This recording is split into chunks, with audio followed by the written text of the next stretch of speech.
સમાચારો સાથે હું છું અંકિત। મહત્વપૂર્ણ સમાચારથી બુલેટિનની શરૂઆત કરીએ। નેપાળમાં ફસાયેલા ગુજરાતના લોકોનો આંકડો સતત વધી રહ્યો છે। ગુજરાતના કુલ 18 લોકો નેપાળમાં ગુમ હોવાની માહિતી હાલના સમયે પ્રાપ્ત થઈ રહી છે। રાજ્ય સરકારે નેપાળમાં ગુમ થયેલા લોકોની એક યાદી પણ જાહેર કરી છે, જેમાં અમદાવાદ, આણંદ, વડોદરા, રાજકોટ સહિતના શહેરોના લોકો ગુમ થયા હોવાની માહિતી છે। મૂળ ગુજરાતી અને વિદેશમાં વસતા લોકોનો આંકડો પણ વધુ છે। 18 માંથી 2 ન્યૂઝીલેન્ડ, 7 અમેરિકા, જ્યારે 2 કેનેડામાં વસવાટ કરી રહ્યા હતા તેવા ગુજરાતીઓ હાલના સમયે ગુમ હોવાની માહિતી પ્રાપ્ત થઈ રહી છે। સરકારે આ તમામ જે ગુમ વ્યક્તિઓ છે તેમની યાદી જાહેર કરી છે અને આંકડો સતત વધી રહ્યો છે અને આવતીકાલ સુધી આ આંકડો હજુ પણ વધે તો નવાઈ નહીં, કારણ કે જેમ જેમ જે ગુમ લોકો મળી રહ્યા છે, તેમના મૃતદેહ મળી રહ્યા છે, જેમ જેમ તેમની ઓળખ થઈ રહી છે, ત્યારબાદ જે તે સરકારોને અથવા તો જે તે દેશને એ માહિતી આપવામાં આવી રહી છે। તેવામાં અત્યાર સુધી ગુજરાતીઓનો આંકડો 18 સુધી પહોંચ્યો છે।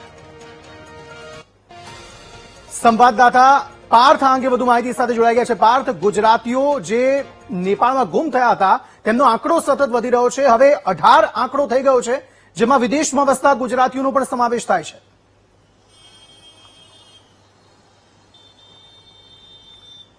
જી અંકિત, ગઈકાલની વાત કરવામાં આવે તો લગભગ સવારે 10 વાગ્યાની આસપાસ આ ઘટના બની હતી અને જે રીતની હાલમાં વિગતો સામે આવી રહી છે, આજે વહેલી સવારે એટલે કે 12 વાગ્યાની આસપાસ ગુજરાતના કુલ 12 જેટલા નાગરિકો કે જેઓ નેપાળ ગયા હતા અને ત્યાં મિસિંગ છે તેનો આંકડો સામે આવ્યો હતો। બપોરના 12 વાગ્યા 1 વાગ્યાની આસપાસ 12 જેટલા મુસાફરો હતા, પરંતુ અત્યારે જે રાજ્ય સરકારના ડિઝાસ્ટર મેનેજમેન્ટ માંથી જે અત્યારે હાલમાં જે માહિતી અત્યારે હાલમાં સામે આવી રહી છે કે વધુ 6 મુસાફરોનો આમાં સમાવેશ થયો છે, એટલે કે આંકડો અત્યારે થયો છે 12ની જગ્યાએ 18।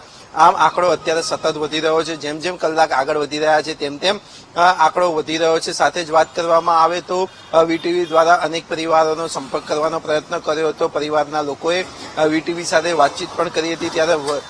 ત્યારે જે શોકિંગ માહિતી અત્યારે હાલમાં સામે આવી છે, જેટલા પણ પરિવારો છે કે જેમની સાથે વીટીવી વાત કરી તે તમામ લોકોએ તેમના પરિવારજનો સાથે ગઈકાલે સવારે 7:30 થી 7 વાગ્યાની વચ્ચે વાત કરી હતી અને ત્યારબાદ કોઈ પણ પ્રકારનો સંપર્ક થયો નથી। એટલે કહી શકાય કે 22 કલાકથી વધુનો સમય વીતી ચૂક્યો છે, કોઈ પણ પ્રકારનો સંપર્ક થયો નથી, પરંતુ જે આંકડો છે તે આંકડો સતત વધી રહ્યો છે। રાજ્ય સરકારના આંકડાની વાત કરવામાં આવે તો કુલ 18 લોકોનો અત્યારે સમાવેશ થાય છે, 6નો ઉમેરો થયો છે। પહેલા 1 વાગ્યા સુધીમાં 12 જેટલા મુસાફરો હતા, પરંતુ અત્યારે 6 વાગ્યા સુધીની ડિટેલની વાત કરવામાં આવે તો આંકડો 18નો થયો છે, જેમાં અમદાવાદના 1, આણંદના 2 કે જે બંને અમેરિકન નાગરિકો છે, વલસાડના 1, રાજકોટના 1, સુરતના 3, ખેડાના 3, આમ અમરેલીના 1 અને ગાંધીનગરના 4, આમ મળીને કુલ 6 લોકો જે છે તેનો વધારો થયો છે અને કુલ 18 લોકોનો સમાવેશ થાય છે। સાથે જ